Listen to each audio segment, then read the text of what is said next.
Here's a quick vid on anchoring. We want to have as many points of contact between our body and the guitar as possible if we want to have a consistent, repeatable approach to playing. And it's okay to incorporate different ways to anchor your hand to the guitar, depending upon the situation. You know, it could be, you know, a mellow, bluesy kind of feel. You have a relaxed hand where maybe you're not completely anchored in, or strumming, you might have less of an anchor. Alternate picking or precise or fast picking, you probably want to have as much contact between your hand and the body of the guitar as possible. But fundamental to all the different approaches of anchoring is establishing some consistent touchstone, a home base for your body to recognize on any guitar. And mine, and many people use this method, is to use this little bone right here. Right there, there's a little bone that sticks out of your hand. I don't know what it's called. And I attach that piece of my body right here where the string meets the saddle, right on that low E string saddle, right there. And right there, I make that attachment. Boom, maybe back a little, maybe forward just a little, but right, I can feel that saddle right there. So I can make my E string, I can control my E string with my anchor.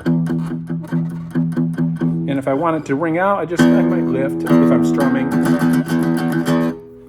But we're not talking about strumming, right? We're talking about how to alternate pick or pick accurately across all 6 strings, right? So that's what this is about. So first, home base, anchor point 1, think right there. No matter, that's every time, it's there. I started with a Floyd Rose bridge. I saw that you have one. Find a comfortable spot on the Floyd Rose. Sometimes, depending on the bridge, right here, there's a sharp little corner on the saddle, and that can dig in. I take a file, and I file that down so it's round, a little more round. Alter the guitar so that you can rest your hand on that bridge. Also, if it's a floating Floyd Rose, it's harder because the Floyd Rose will move if you anchor too hard or press down too hard. So understand that if you use this anchor point right here on the bridge, moving it backwards and forwards will alter the amount of pressure that you're allowed to rest on the bridge. If you anchor way back here on a Floyd Rose and you rest a little weight on it, it's going to go sharp, right? Because you're behind the pivot. But if you anchor just a little bit more forward, you can put a little more pressure on it. You have to find what's comfortable for your body and your guitar. But the main point, and it may be different than what I'm explaining, but the main point is that you find one spot that your body touches the guitar, one key spot all the time. Establish that and you'll have consistency. So what I do is I use that right there. That's my first thing right there. I anchor it right about on the E string saddle. I can chug with it. I can mute right with my anchor. Or I can pull it back and let it ring. See, back, forward, muted, back, rings out a little bit. Okay? Then the other thing is that my second anchor point is right here where my forearm touches the bout of the guitar. So that's 2. I have 1, 2 anchors. Okay? Now, I have the option, once I have that established, I have the option I'm trying to get you a better shot. I have the option to curl up my fingers like this, not too tight, not a fist, but I can curl them all in like this and play like a lot of metal guys would do this.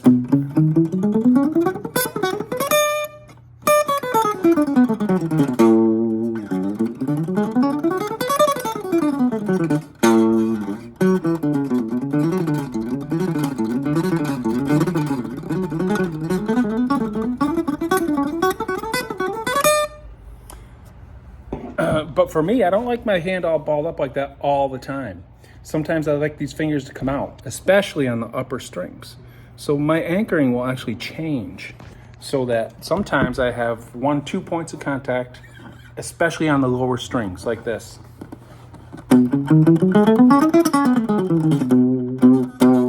But when I reach up onto the high strings, these fingers might relax a little.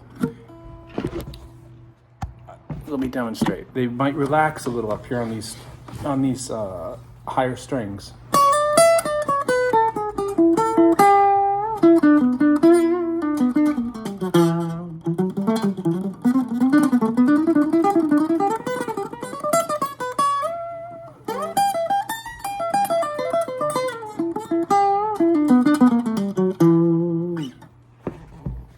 Can you see that?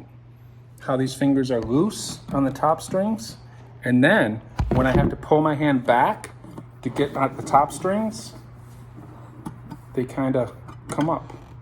They don't have to. I can hook them. Some people will let this finger kind of hook under the string right here so that they can maintain 3 points of contact. See? When I have 3 points of contact, there's a little triangle right there between my pinky and the bridge and the heel of my hand, right by the bridge. I don't know if you can see that, right?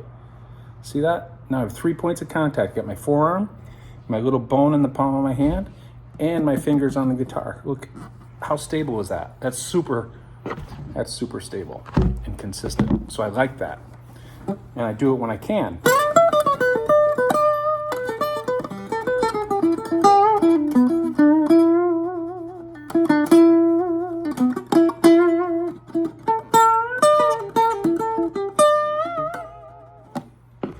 But it's problematic when I pull back towards my body, when I pull my hand back towards my body to play on the low E string and low A string. It's problematic because my fingers can't really comfortably stretch. These fingers get in the way. They can't stretch across the whole span of the strings. It gets all messed up. So I find that I sometimes have to curl these up loosely, curl them up loosely to get at these bottom strings. So my technique will change depending on where on the guitar I'm playing. Look, here I am alternate picking on the bottom, and then up. See how my fingers came up?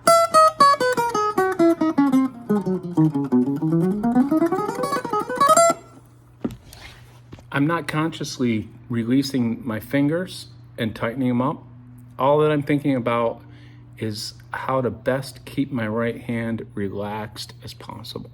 So for me, to keep it as relaxed as possible means to let the fingers just relax. So I want to play like this as much as I can. I have 3 points of contact. This, and this right here. 1, 2, 3. I like that.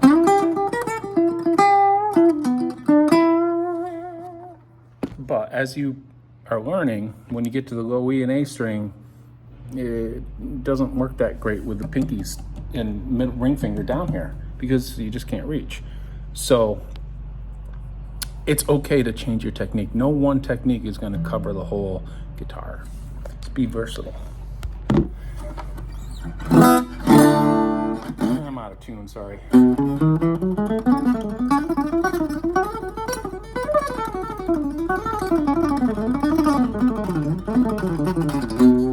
I can do it. I can reach back there and do it, but look how weird my hand gets. See?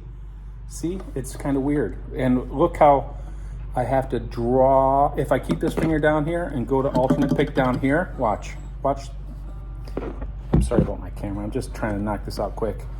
Watch what happens to my hand.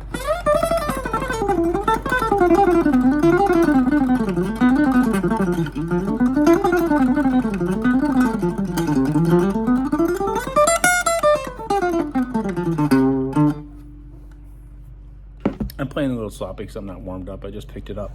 But you can see that what I'm having to do if I keep these fingers down here is draw the pick in closer to the pick moves closer to the palm of my hand.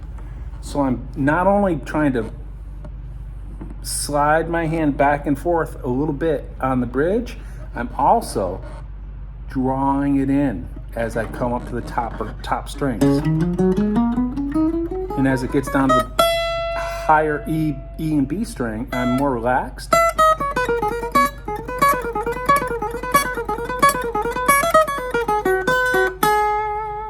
I come to the lower notes, that my pick draws into the palm of my hand like this. See it?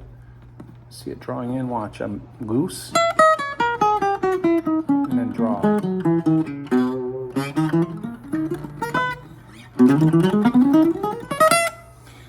If I curl up my fingers, I don't have to draw it so much, but I still have to articulate with my finger and thumb a little bit. I have to draw it in a little bit, right? So it doesn't just stay in one, it's not a static up and down like sliding across the strings like this. The hand is articulating somewhat to get to the E and A string. And it's relaxing, extending a little bit more to get up here.